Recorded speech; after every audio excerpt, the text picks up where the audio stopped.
Atomic size के बाद जो सेकेंड प्रॉपर्टी है दैट इज इलेक्ट्रोपॉजिटिविटी। इलेक्ट्रोपॉजिटिविटी, तो सबसे पहले हम बात करते हैं डेफिनेशन की। तो व्हाट इज इलेक्ट्रोपॉजिटिविटी? तो electropositivity is the tendency to lose electron. Tendency to lose electron, है ना। अब जरा इसको समझते हैं भाई, इलेक्ट्रॉन लूज करने की टेंडेंसी को ही कहा गया इलेक्ट्रोपॉजिटिविटी। ठीक, अब सवाल आता है कि कोई इलेक्ट्रॉन क्यों लूज करना चाहेगा, है ना। और ये आपको बहुत पहले से ही पता है कि जो मेटल्स होते हैं जिनके कि आउटर मोस्ट में 1, 2 या 3 इलेक्ट्रॉन्स होते हैं, वो इन इलेक्ट्रॉन्स को लूज करना चाहते हैं। क्यों लूज करना चाहते हैं? बात करते हैं जरा सोडियम की, कॉन्फ़िगरेशन 281। तो भाई सब लोग स्टेबिलिटी चाहते हैं, सब लोग अपने आउटर मोस्ट में 8 इलेक्ट्रॉन चाहते हैं। नो डाउट कुछ एक्सेप्शंस हैं, लेकिन अभी मान के चलिए मोटा मोटा कि 8 इलेक्ट्रॉन चाहते हैं। तो इसी 1 इलेक्ट्रॉन की वजह से तो प्रॉब्लम आ रही है, तो जो प्रॉब्लम है उसको निकाल के फेंक दो, यही तो मतलब हुआ। तो इस इलेक्ट्रॉन को इन्होंने क्या किया? लूज कर दिया, डोनेट कर दिया। एज अ रिजल्ट तभी तो ये क्या बनाते हैं? कैटायन बनाते हैं। और कैटायन क्या होता है? पॉजिटिवली चार्ज होता है। क्या ये पॉइंट समझ में आया? तो मेटल्स क्या करते हैं? वो इलेक्ट्रॉन डोनेट करने की टेंडेंसी रखते हैं, इलेक्ट्रॉन को लूज करने की टेंडेंसी रखते हैं in order to complete their octet. तो यही क्या है? Electropositivity, tendency to lose electron, electron को लूज करना है ना, कितनी आसानी से इलेक्ट्रॉन निकल जाए। ठीक, तो थोड़ा सा हमने कहा ना कि आपको जब भी पीरियोडिक प्रॉपर्टीज की बात करेंगे आपको दो चीजें ध्यान रखनी है। एक तो डेफिनेशन कैसे डिफाइन करेंगे, दूसरा उसका ट्रेंड कि टॉप टू बॉटम जाने पर और लेफ्ट टू राइट जाने पर क्या फर्क पड़ेगा एंड व्हाई। ठीक है, तो अगर इलेक्ट्रोपॉजिटिविटी की डेफिनेशन तो क्लियर हो गई, टेंडेंसी टू लूज इलेक्ट्रॉन लिख भी दूं, tendency to lose valence electron, ये टर्म भी जरूरी है, valence electron, tendency to lose valence electron. Valence का मतलब आउटर मोस्ट, आउटर मोस्ट भी लिख देता हूं, आउटर मोस्ट। ठीक है, जो लास्ट शेल में जो इलेक्ट्रॉन होगा उसको लूज करने की जो टेंडेंसी है दैट इज व्हाट? इलेक्ट्रोपॉजिटिविटी। ठीक है, अब आप बताइए कि अगर हम बात करते हैं इलेक्ट्रोपॉजिटिविटी की, तो टॉप टू बॉटम जाने पर इलेक्ट्रोपॉजिटिविटी इंक्रीज होगी कि डिक्रीज होगी? ये सोचने वाली बात है। तो इलेक्ट्रोपॉजिटिविटी इंक्रीजेस और लेफ्ट टू राइट जाने पर इलेक्ट्रोपॉजिटिविटी डिक्रीजेस। समझिए कैसे? आपको ये तो पता ही है ना कि टॉप टू बॉटम जाने पर, मैंने जैसे पहले ही बताया, हर प्रॉपर्टी को आप एटॉमिक साइज से कोरिलेट कर सकते हैं। टॉप टू बॉटम जाने पर क्या होगा? इधर ही बताता हूं। टॉप टू बॉटम जाने पर क्या होगा? नंबर ऑफ शेल्स इंक्रीज होंगे, और जब नंबर ऑफ शेल्स इंक्रीज होंगे तो उस केस में क्या होगा? आप बताइए उस केस में क्या होगा? ऑब्वियसली जो न्यूक्लियस का जो फोर्स ऑफ अट्रैक्शन है ऑन वैलेंस इलेक्ट्रॉन ये कम होता जाएगा, और जब इलेक्ट्रॉन पर फोर्स ऑफ अट्रैक्शन कम होता जाएगा तो इलेक्ट्रॉन को जब मौका लगेगा तो भाग जाएगा। दूसरा सिंपल एग्जांपल समझिए, सिंपल एग्जांपल, मान लीजिए मेरे पास 5 स्टूडेंट्स हैं, मैं न्यूक्लियस और मेरे सारे स्टूडेंट्स इलेक्ट्रॉन। तो मजाल है उन पांचों में से कोई चुपचाप निकलकर भाग जाए? नहीं भाग सकता, क्योंकि 5 ही स्टूडेंट है, मेरा फुल कंसंट्रेशन होगा, फुल फोर्स ऑफ अट्रैक्शन होगा उन पर, ताकि कोई भाग ना पाए। पहला एग्जांपल हुआ। दूसरा एग्जांपल, मेरे पास 50 स्टूडेंट्स हैं, 50 स्टूडेंट्स हैं, तो मैं फोकस करने की कोशिश तो करूंगा, लेकिन मैं जैसे आगे वाले पर फोकस रखूंगा पीछे वाले बच्चा निकलकर भाग जाएगा, मैं पता भी नहीं लगेगा। सेम केस यहां पर भी है। क्लास छोटी, न्यूक्लियस का होल्ड ज्यादा, जैसे जैसे क्लास बढ़ती जाएगी, स्टूडेंट्स मतलब इलेक्ट्रॉन्स बढ़ते जाएंगे, तो force of attraction last electron पर कम हो जाएगा, वो अपने आप निकलकर भाग जाएगा। यही तो बात हुई ना, टेंडेंसी टू लूज इलेक्ट्रॉन। मतलब जैसे जैसे एटॉमिक साइज बढ़ेगा, न्यूक्लियस का जो फोर्स ऑफ अट्रैक्शन है आउटर मोस्ट इलेक्ट्रॉन पर वो कम होता जाएगा। एज ए रिजल्ट वो इलेक्ट्रॉन लूज करने की टेंडेंसी क्या होती जाएगी? बढ़ती जाएगी। क्या ये बात समझ में आई? तो आप देखिए electropositivity increases from top to bottom. क्यों? Because atomic size increases and the force of attraction या nuclear force, the force of attraction between nucleus and valence electron decreases, hence tendency to lose electron increases. क्या ये point समझ में आ गया? Okay हर बार आपको atomic size से ही correlate करना है, आपको आंसर तुरंत मिल जाएगा। दूसरा, लेफ्ट टू राइट जाने पर ये डिक्रीज करेगा। क्यों डिक्रीज करेगा, पहले मैं आपको याद दिलाने की कोशिश करता हूं। आपको पीरियोडिक टेबल में ये तो पता ही है, जैसे मैंने बताया था, इधर बहुत अच्छे मेटल्स, इधर बहुत अच्छे नॉन मेटल्स। तो नॉन मेटल की प्रॉपर्टी क्या होती है, इलेक्ट्रॉन गेन करने की कि इलेक्ट्रॉन लूज करने की? इलेक्ट्रॉन गेन करने की टेंडेंसी होती है ना। तो अगर कोई भी मान लीजिए नॉन मेटल है, हम क्लोरीन की बात कर लेते हैं 17, तो ये हो गया 287। तो ये स्टेबल कैसे होगा, क्या ये 7 इलेक्ट्रॉन को निकाल देगा? भैया बहुत मुश्किल काम है उसके लिए। इससे बेहतर होगा कि एक इलेक्ट्रॉन पकड़ ले, एक इलेक्ट्रॉन अट्रैक्ट कर ले। तो जो सोडियम ने इलेक्ट्रॉन दिया था वही अगर एक इलेक्ट्रॉन इसको मिल जाता है तो ये क्या हो जाएगा, स्टेबल हो जाएगा। एज ए रिजल्ट ये Cl- में कन्वर्ट हो जाएगा, है ना। क्या ये पॉइंट समझ में आया? तो आप खुद देखो, इधर बहुत अच्छे मेटल्स थे, इधर बहुत अच्छे नॉन मेटल्स है। दैट मींस क्या होगा, टेंडेंसी टू लूज इलेक्ट्रॉन क्या हो रही है, कम हो रही है, तभी तो मेटल से नॉन मेटल में कन्वर्ट हो रहा है। तो टेंडेंसी टू लूज इलेक्ट्रॉन क्या होगी, डिक्रीज होगी। ठीक है। अब दूसरी भी चीज देखिए, आपको पता ही है कि लेफ्ट टू राइट जाने पर क्या होता है, एटॉमिक साइज क्या होता है, छोटा होता है। लेफ्ट टू राइट जाने पर एटॉमिक साइज डिक्रीजेस, और जब भी एटॉमिक साइज डिक्रीज होगा तो रेडियस भी कम होगा। दैट मींस जो फोर्स ऑफ अट्रैक्शन है between nucleus and valence electron वो बढ़ जाएगा। जब फोर्स ऑफ अट्रैक्शन बढ़ जाएगा तो कोई इलेक्ट्रॉन भाग सकता है, नहीं भाग सकता। तो मतलब एग्जांपल देखिए, पहले मेरी 5 स्टूडेंट की क्लास थी, ठीक है, साइज छोटा कर लिया, अब 40 स्टूडेंट बचे, आपको भाग के दिखाया। ठीक है। कहने का मतलब बच्चों ये है, अच्छा 50 वाले से समझाते, 50 बच्चों की क्लास थी, चुपचाप निकल के भाग जा रहा था, हम ध्यान नहीं दे पा रहे थे, हमने रिड्यूस करके 30 बच्चों की कर लिया, आपको स्टूडेंट भाग के दिखा। कहने का मतलब हुआ कि जैसे जैसे एटॉमिक साइज कम होगा, जैसे जैसे एटॉमिक साइज कम होगा, force of attraction between nucleus and valence electron बढ़ेगा। और जब फोर्स ऑफ अट्रैक्शन बढ़ेगा तो उस केस में क्या होगा, लास्ट इलेक्ट्रॉन निकलकर नहीं जा पाएगा। ठीक, क्या ये पॉइंट समझ में आ गया? ओके। तो अगर ये पॉइंट समझ में आ गया तो लगे हाथों इसका जो जस्ट अपोजिट है, जो मैंने आपको बता ही दिया, वो भी डिस्कस कर लेते हैं।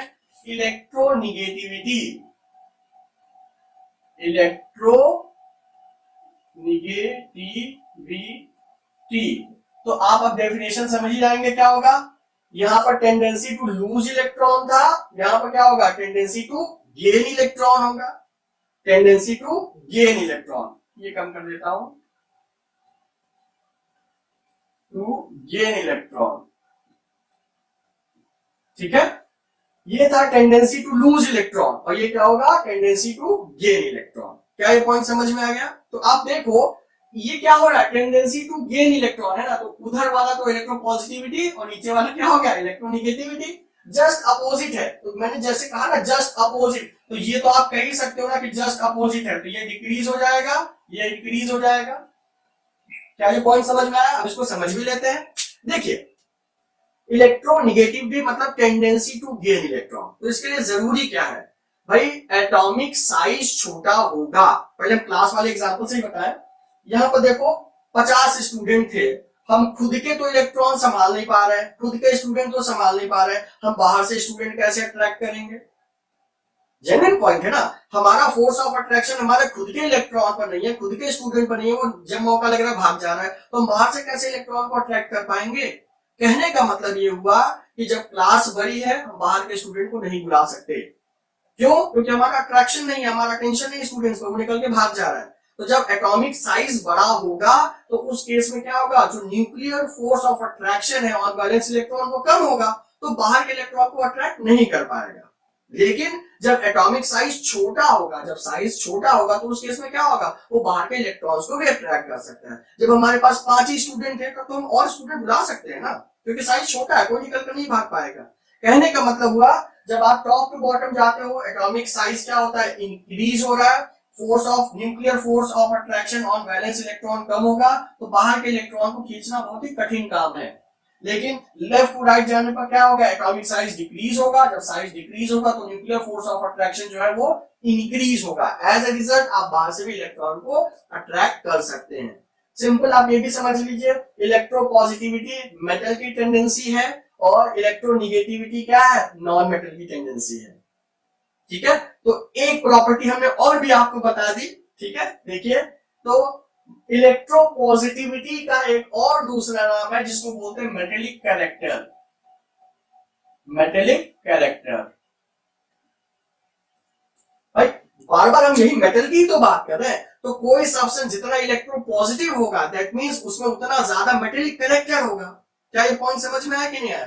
भाई जो बहुत आसानी से इलेक्ट्रॉन लूज कर रहा है दैट मींस वो बहुत अच्छा मेटल है ना। और टॉप टू बॉटम जाने पर क्या होगा, मेटेलिक कैरेक्टर इंक्रीज करेगा, और लेफ्ट टू राइट जाने पर मेटेलिक कैरेक्टर क्या होगा, डिक्रीज करेगा, जो आपको दिख भी रहा है, इधर मेटल इधर नॉन मेटल। तो लेफ्ट टू राइट जाने पर मेटेलिक कैरेक्टर कम हो रहा है, टॉप टू बॉटम जाने पर क्योंकि एटॉमिक साइज बढ़ेगा तो मेटेलिक कैरेक्टर क्या होगा, इंक्रीज होगा, मतलब टेंडेंसी टू लूज इलेक्ट्रॉन बढ़ेगी, simple. At the same time अगर इलेक्ट्रोनिगेटिविटी का दूसरा नाम होगा तो ये क्या हो जाएगा, नॉन मेटेलिक कैरेक्टर। इसी में हम लिख दें, बहुत हौच-पौच हो गया लेकिन आई होप आपको समझ में आ रहा होगा, नॉन मेटेलिक कैरेक्टर। ठीक, ये मेटेलिक कैरेक्टर, ये नॉन मेटेलिक कैरेक्टर, ठीक है। तो इलेक्ट्रोपॉजिटिविटी का मतलब मेटेलिक कैरेक्टर हो जाएगा और इलेक्ट्रोनिगेटिविटी का मतलब नॉन मेटेलिक कैरेक्टर हो जाएगा, ठीक। अब जरा यहीं से कुछ कुछ सवाल पूछ लेते हैं ताकि आपको थोड़ा कंसेप्ट क्लियर हो। देखिए बच्चों, सवाल समझना बहुत जरूरी है। जगह कहां पर बनाए, ओके यहां पर जगह बनाते हैं, क्योंकि आपको पता ही है कि पीरियोडिक टेबल याद करने से ही काम बनेगा। तो अगर हम आपसे पूछें, सिंपल क्वेश्चन है, और ये सिंपल क्वेश्चन जो है, मजेदार बात बताएं, ये 11th में भी है और नीट में भी बहुत बार ये सवाल पूछे गए हैं। अगर मान लीजिए हमने ले लिया सोडियम ऑक्साइड Na2O, हमने ले लिया मैग्नीशियम ऑक्साइड MgO, हमने ले लिया K2O, ठीक है, ये तीनों में हम कंपेयर करना चाहते हैं।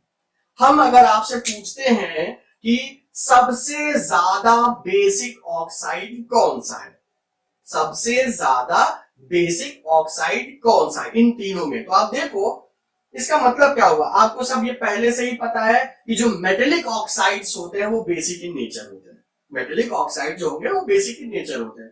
तो इन सब में जो सबसे अच्छा मेटल उसका ऑक्साइड उतना ज्यादा बेसिक है ना, पॉइंट क्लियर, एकदम सिंपल बात है। तो आप देखो ये दोनों तो हो गए एक ही पीरियड के, पहले इन्हीं को कंपेयर कर लें कि भाई इन दोनों में कौन ज्यादा अच्छा मेटल है। आपको पता है लेफ्ट टू राइट जाने पर मेटेलिक कैरेक्टर डिक्रीज हो रहा है, तो ये अच्छा मेटल, ये उससे कम अच्छा मेटल, ये तो मतलब हुआ। टॉप टू बॉटम जाने पर मेटेलिक कैरेक्टर इंक्रीज होगा, तो सबसे अच्छा मेटल ये, दैट मींस सबसे ज्यादा बेसिक नेचर हो जाएगा K2O का, फिर हो जाएगा Na2O का, और फिर हो जाएगा MgO का। क्या ये पॉइंट समझ में आ गया बच्चों? तो मेटेलिक कैरेक्टर के हिसाब से आप बता सकते हो कि उसका बेसिक नेचर कैसा है। एट द सेम टाइम अगर हम आपसे यही बात पूछ लें कि एसिडिक कैरेक्टर बताइए सबसे ज्यादा किसका है, तो एसिडिक कैरेक्टर क्या होगा, नॉन मेटल्स के बेसिस का जो है एसिडिक कैरेक्टर होता है। तो अब देखिए अगर इसमें मेटेलिक प्रॉपर्टीज कम हो रही तो सबसे कम अच्छा मेटल यही तो है, मतलब इन तीनों में सबसे कम नंबर, भाई ये बात अच्छी सही है कि ये मेटल है, लेकिन अगर कंपेयर करें तो फर्स्ट सेकंड थर्ड थर्ड तो यही आया ना, तो सबसे कम अच्छा तो यही हुआ, मतलब इसमें नॉन मेटेलिक कैरेक्टर ज्यादा हो गए। भाई आपको पता ही है एक सिक्के के दो पहलू होते हैं, या एक इंसान में दो नेचर होते हैं, अच्छाइयां और बुराइयां, या अच्छा इंसान बुरा इंसान। हम कैसे कंपेयर करते हैं, अच्छाइयां ज्यादा है तो वो अच्छा इंसान, बुराइयां ज्यादा है तो बुरा इंसान, है ना। तो अगर मेटेलिक कैरेक्टर ज्यादा है तो नॉन मेटेलिक कम होगा, अगर नॉन मेटेलिक ज्यादा है तो मेटेलिक कम होगा, सिंपल बात है, एकदम सिंपल फंडा है बच्चों। तो अगर इनका मेटेलिक कैरेक्टर ज्यादा है तो ऑब्वियसली ये नॉन मेटेलिक कैरेक्टर इसका क्या हो जाएगा, कम हो जाएगा। तो अगर ये बेसिसिटी की बात की गई है, या सॉरी बेसिसिटी नहीं, अगर बेसिक नेचर की बात की गई है तो ये डिक्रीज करेगा। लेकिन अगर एसिडिक नेचर की बात करेंगे, that means non metallic character की बात करेंगे, तो magnesium oxide is greater than Na2O is greater than K2O। I hope ये समझ में आ गया होगा, बहुत ही आसान है ना।